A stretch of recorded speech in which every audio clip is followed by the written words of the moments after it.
আসলে আগেকার যে রাজা বাদশারা ছিলেন তারা তাদের মনোমুগ্ধকর জায়গাগুলো দেখার মতো। তো এই আমরা যাচ্ছি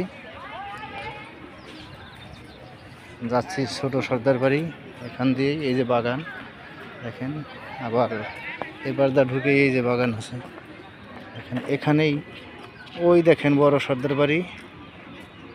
আর এই হচ্ছে একটা সোনের গেট করছে এবং এখান দিয়ে ঢুকেই দেখেন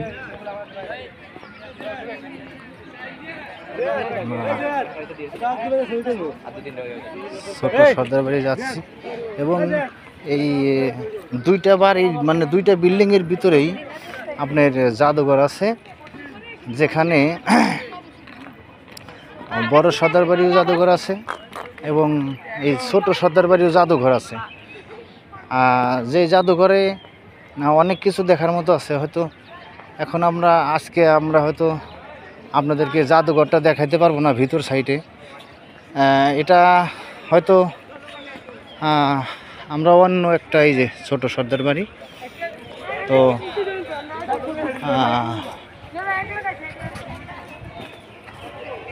দেখেন এখানে একটা বাংলার যে ঐতিহ্য, যে একটা বাঁশের ঘর, মানে আগের জামানার যে আমাদের মা চাচিরা বা আগের জামানার যে লোকগুলো ছিল তারাই দেখেন এই যে একটা ঢেকি ধান বানা।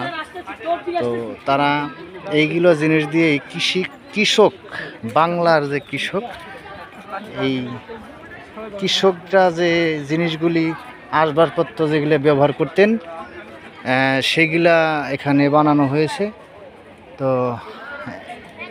অনেক প্রাচীন একটি জিনিস, আমরা মাছাদের কাছে বলতাম যে মটকা, সেই মটকা, যে মটকার ভিতরে আগে কেমন সরিষা ধান গম এগুলা রাখতেন।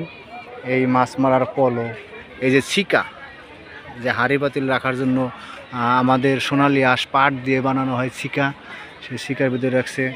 মানে মোট কথা আমরা কৃষক বাঙালি যারা কৃষক যারা যে সমস্ত জিনিস দিয়ে আগে মাছ ধরা হতো, রান্না করে খাওয়া হতো, কৃষকরা জমি চাষ করতো, লাঙ্গল ঢেকি ধান বানার জন্য সব এগুলো ব্যবহার করতেন। এই হচ্ছে জাদুঘর, সেটা ছোট বাড়ি জাদুঘর। আমরা হয়তো আজকে সময়ের অভাবে আপনাদেরকে এই জাদুঘরের ভিতরে হয়তো আজকে দেখাতে পারবো না, অন্য একটা ভিডিওতে আপনাকে দেখাবো। তো আপনারা দেখবেন।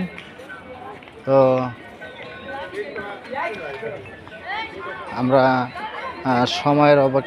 সময়ের অভাবে আপনাদেরকে জাদুঘরের ভিতরে আজ দেখাতে পারবো না, তো অন্য একদিন দেখাবো। আপনারা ভালো থাকবেন। আল্লাহ হাফেজ।